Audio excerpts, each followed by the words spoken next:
Afternoon, everyone. How are we doing today? So, hey, I just read a Bloomberg article that frankly kind of scared me. I'm recording this live, so I can't share the link just yet.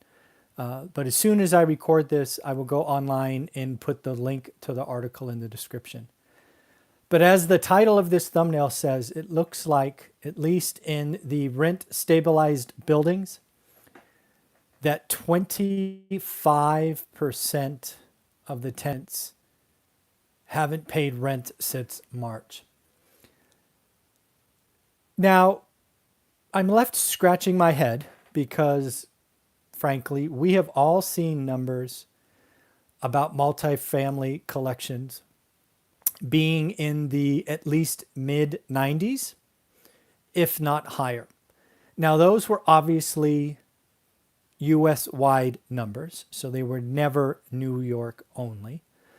The other thing that I think we are going to start to uncover is the message of 95% plus collection were for the, I don't know, Class A buildings, the ones that are owned by pension funds, hedge funds, and the like. Not typically buildings owned by mom and pop, maybe not buildings where in New York they're called rent stabilized buildings.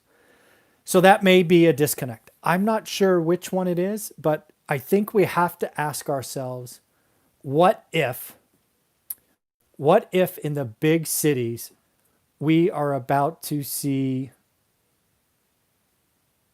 significant stress?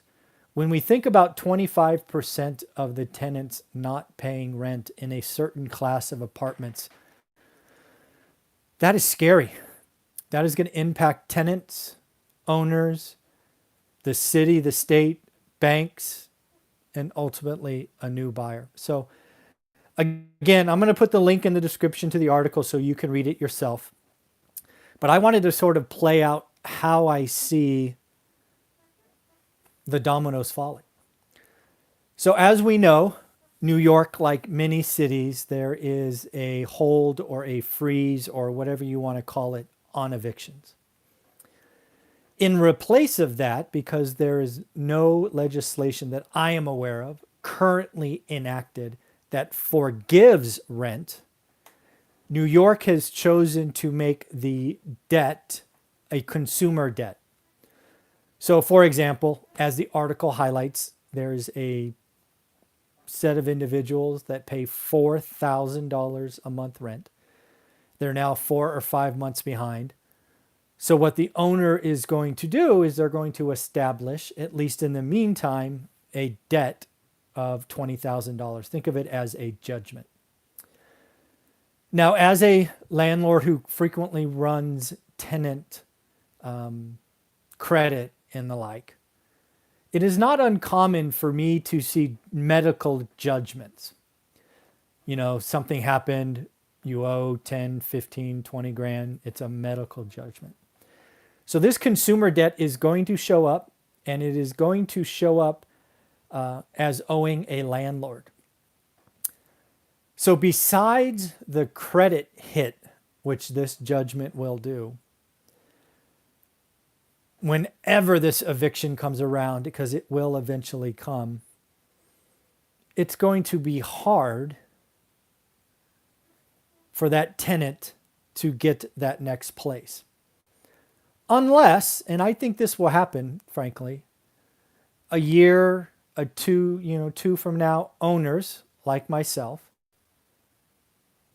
will see that judgment and realize that that might be a once in a lifetime event. But it's going to hurt the tenant, at least in the short term. It's going to be tough to get the next place. You're probably going to need a double deposit. It's going to hurt the tenant's credit. Now for the owner. Owner who owns a small apartment building in New York, who has 25% of the tenants not paying, they're digging into their pocket to put repairs and pay property taxes and things of that nature. They're losing money, at least in most cases. it will very quickly get to a point where owners have to sell.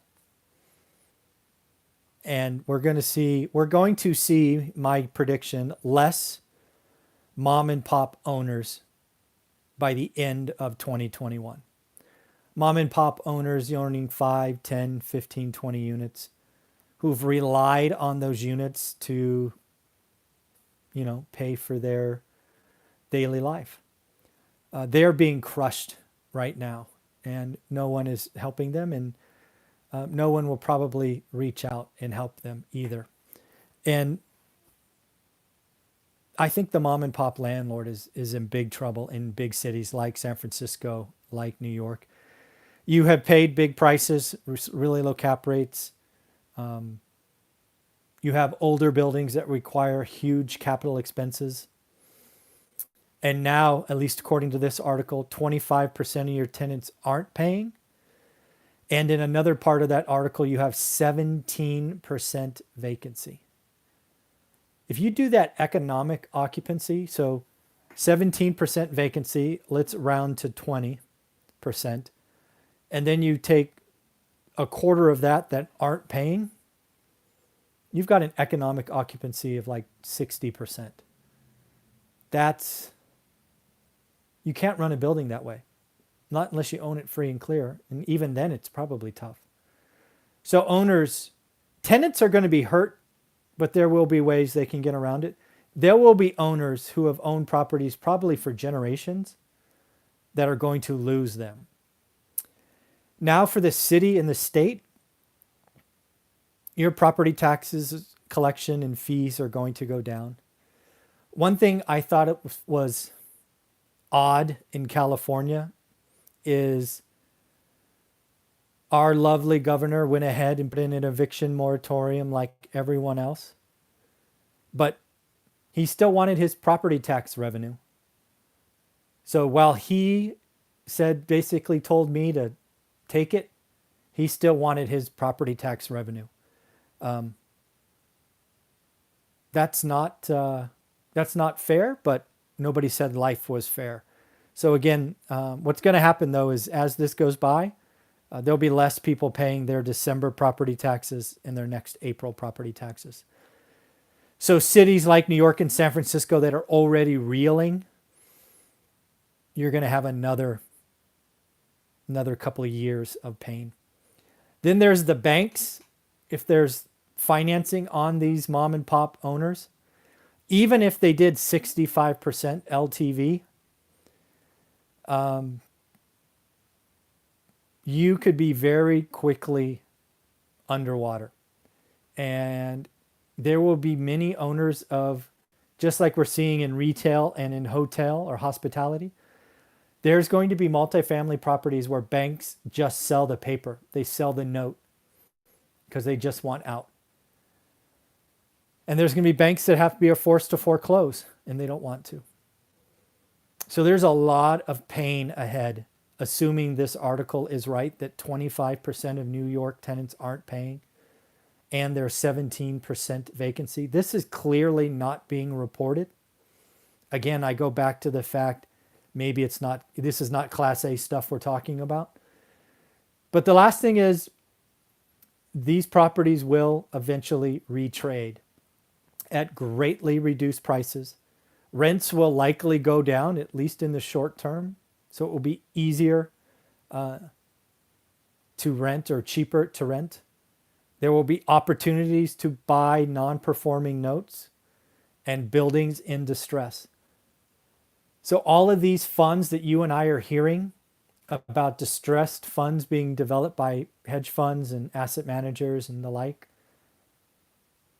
they are going to load up on distressed multifamily assets. The rich get richer, right? People with cash. My guess is by next summer, people with cash are going to strike some amazing deals. Tenants will be hurt first, owners second, the city, the state next, banks, and then of course, private equity is the next round of buyers. They come out on top. Doesn't seem fair, does it? But that's what happens when this comes in. So in the end, I just wanted to kind of reshare this because again, multifamily 25% not collection is not the story you and I are hearing. So I'm going to stop this now. I'm going to go find the article, link it to the description so you can read what I'm talking about. Give me a few minutes. Thanks. Bye.